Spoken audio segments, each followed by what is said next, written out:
What's up, guys? Welcome back to the channel. Your front row seat to the Premier League's top six drama with a Chelsea twist.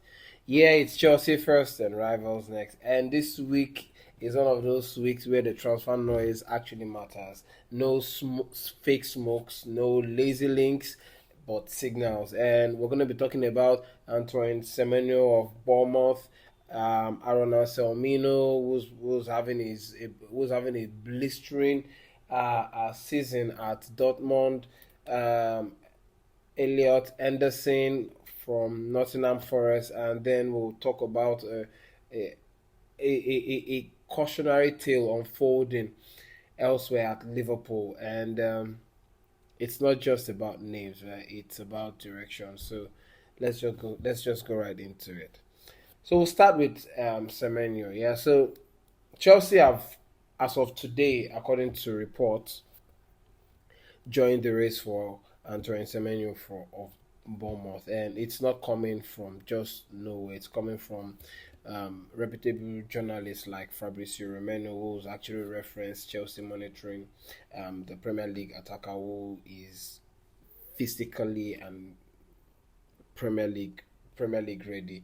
Also, Kieran Gibb, has reportedly stressed that Chelsea want a Premier League proven depth, and then we also have Sky um, reporter Cave also confirming this, that Chelsea is prioritizing immediate impact profile, not just upside projects, and Semenyo fits that brief perfectly.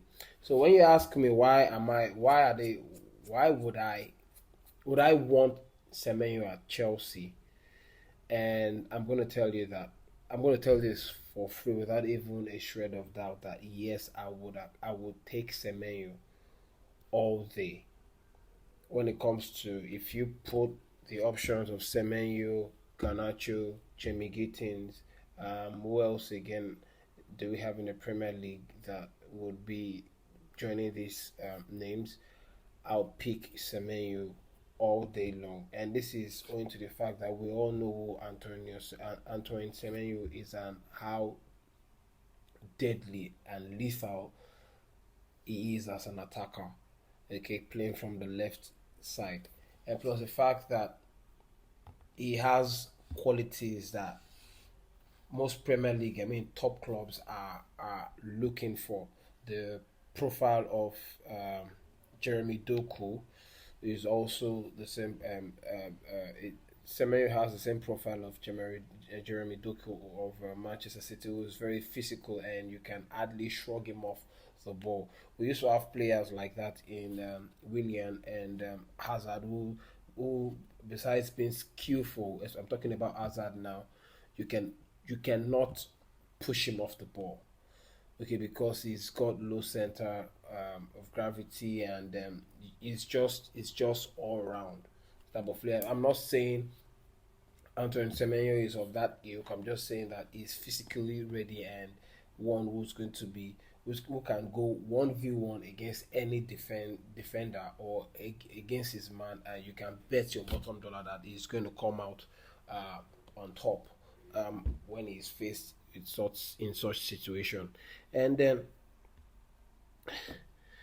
we're not talking about talent here. Semenyo offers physical dominance. Okay, he offers ball carrying ability under pressure, and he is one who can he can handle the pressure of the Premier League. He can handle the intensity of the Premier League. Even he's also got good defensive work rate, better than the likes of Jamie Gittins and even and Garnacho. He's so good that he's got the ability to play on both sides of the attack, and believe me that he's going to give it his best, and his best is going to be better than what we have on the left side. Yeah. So what does it give Chelsea that that the others don't? I'm talking about Gittins and Garnacho. Okay, we know for a fact that Semenyo joining Chelsea is going to hit the ground running. Okay, is one who's used to the league, and he's not going to be needing protection from either Enzo Maresca or even the club as a whole. He's not going to be needing so much easing in, because I think he fits the profile where the club or the team wants to set him, or set the attacker, the winger, so to say, in a 1v1 situation against his man, and then he's able to do what he needs to do and wreak havoc or cause havoc in the defensive side of the opponent. He's not one who disappears when the game turns ugly. You're going to see Semenyo is physical. He will stand with you. Okay, the only question I have in this regard is that, if Chelsea do end up getting him, will Maresca use him the right way, or will see Maresca is going to be over tweaking things and misprofiling play? Because that's the problem we have with Maresca. Okay, and I hope that he's going to learn his lesson. And then Garnacho and Gittins are talented, but they are very, very. We have been dealing with high level of inconsistency from Garnacho, from these guys. Okay, they struggle when double team. They rely heavily on confidence, and Semenyo thrives in chaos. Just give Semenyo the ball, and then just allow him do what he needs to do, and he's going to deliver 6 to 7 times out of 10. Okay, and I don't think if there's an opportunity for Chelsea to sign him, because apparently it says that the release clause expires in January 10th. So if truly Chelsea are interested in this, because I'm reading reports that Chelsea had the intention to go into the market in the summer to get an attacker, but with the availability of Semenyo now in the January transfer window, only helps them accelerate things even better. And I said this in a video few weeks ago, that I'll believe this when I see it. Okay, and this doesn't mean that I'm disregarding everything that I've just read out or said. I'm just saying that we always hear this all the time. Chelsea touching base with clubs, or doing checks with some clubs on certain players and all that, and then they end up not doing anything. Okay, so for case in point, we have Kudus, we also have Xavi Simons and the rest. So this is not going to be the first time, but then again, it will only make sense if Chelsea end up getting Semenyo. But what would this mean for the players that we have right now? Matt Law also said that, is it Matt Law? I mean, David Ornstein also just said something. He said that there is also the option where Chelsea can have the upper hand to negotiate with Bournemouth in a situation whereby they can have a pre-contract agreement with the club and allow Semenyo see out the rest of the season with Bournemouth, or buy and loan back to Bournemouth for the rest of the season. That way can give Chelsea the opportunity to see what we have and decide on what player we're going to be letting go and replacing with Semenyo. And also do not forget that we also have Giovanni Kenda, who's also joining the team in the summer of 2026. So, I mean, in the summer of 2026. So, that also needs to be factored into it. So, but would I have Semenyo? Yes, all day long. Not for anything, but the fact that he's very physical and he's one that is direct. And I don't think that it would be wise for Chelsea to pass someone of that quality without actually even giving it a shot. Yeah, and then next we'll talk about Aaron Anselmino, who is quietly doing it right at Dortmund. Okay, Chelsea have come out to confirm that they have no intention of selling him, and rightly so, because he's developing steadily in Germany, and he's learning his defensive discipline, his positional awareness, and high-level tactical demands with his involvement in the Champions League and having opportunities, first team opportunities in the Borussia Dortmund first team. So this is, I think that come the end of 2026, definitely some players are going to be leaving. The players like Tosin, uh, um, even Chaloba, uh, to name a few.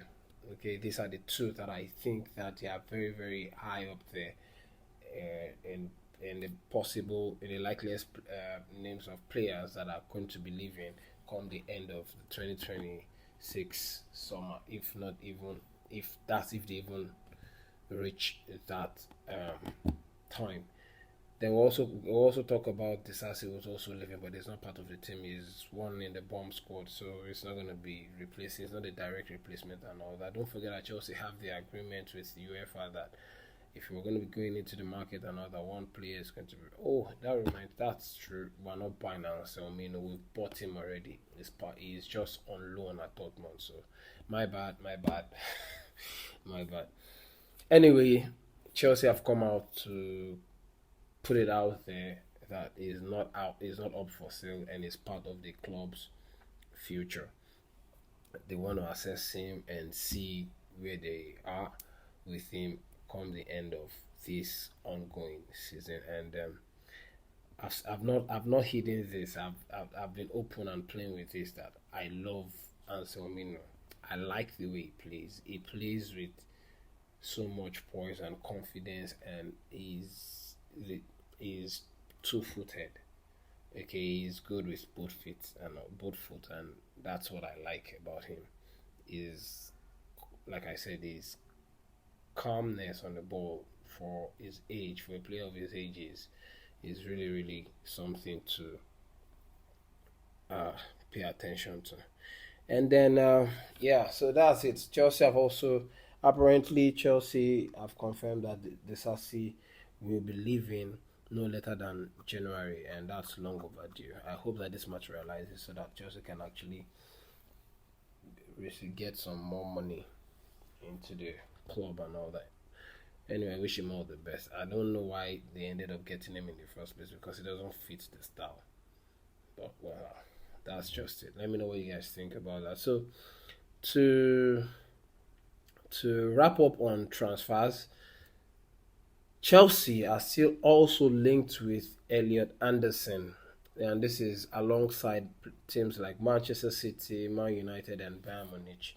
And this should just tell you one thing, that Chelsea know that we need him. We need someone who can help take the pressure and the workload off players like Reece James, Caicedo, Romeo Lavia.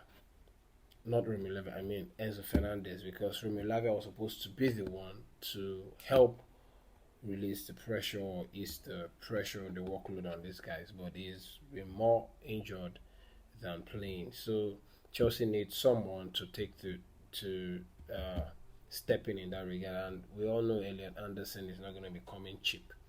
He's one with good technical ability, tactically intelligent, and he's got good ball progression, and he's fit. Like, he's really really fit. He's an engine. Okay, his ball retention level is high and energetic, and he's very very comfortable in possession. And he's not going to be having any issue settling in the Premier League because he's already Premier League proven, and it's not gonna come cheap. But do I think that Chelsea need him with the absence of Lavia? If Chelsea were able to keep Lavia fit, I will not even bother about Anderson. But because of Lavia's inability to stay fit, I think it only makes sense that Chelsea go for him. And I wouldn't mind. I like the player. He's very very physical. He's like a destroyer, like Caicedo. So yeah, I wouldn't mind. Let me know if you think that Chelsea should go for him. And then let's wrap up with news from elsewhere, and this has to do with Liverpool. Isak. There's reports circulating about the big money Liverpool forward signing struggling badly, and It's not a report. It's something that we all know already. Okay, he's also been sidelined for injuries after injuries after injuries, just not having it any easier at Liverpool. This player was supposed to be the cherry on the cake, but it's gone bad, and it's starting to turn out. It's starting to look like the worst signing of the season in Europe, so to say, with the amount of money that Chelsea splashed on getting him. Don't forget that not Chelsea, I mean Liverpool. Don't forget Liverpool spent so much trying to get Ekitike, Florian Wirtz, Frimpong, and who else again? Kerkez, and that Isak.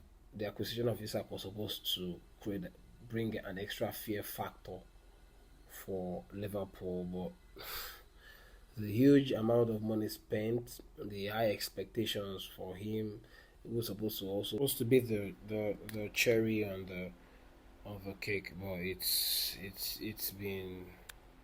it's not anything close to good, let alone it's not going well for him at all, and I feel sorry for him. Yeah, I feel sorry for him. I mean, this is one of the reasons why a lot of clubs are now sorry. A lot of clubs are now leaning towards buying quite very young and not buying. They are avoiding the expensive players and hoping that they can get the best out of the less expensive players. Anyway, let me know what you guys think as regards everything that I've said. What do you think that Chelsea should go for Antoine Semenyo, and what do you think should be allowed to leave if that's the case, and what's gonna happen with Giovanni Kenda when he joins in the summer of 2026? And that's everything for now. Don't forget to like the video, and some of you are yet to subscribe to the channel. You can also do that, and don't forget to turn on your notification bell so that you're notified when I make and post another video or any video, so to say.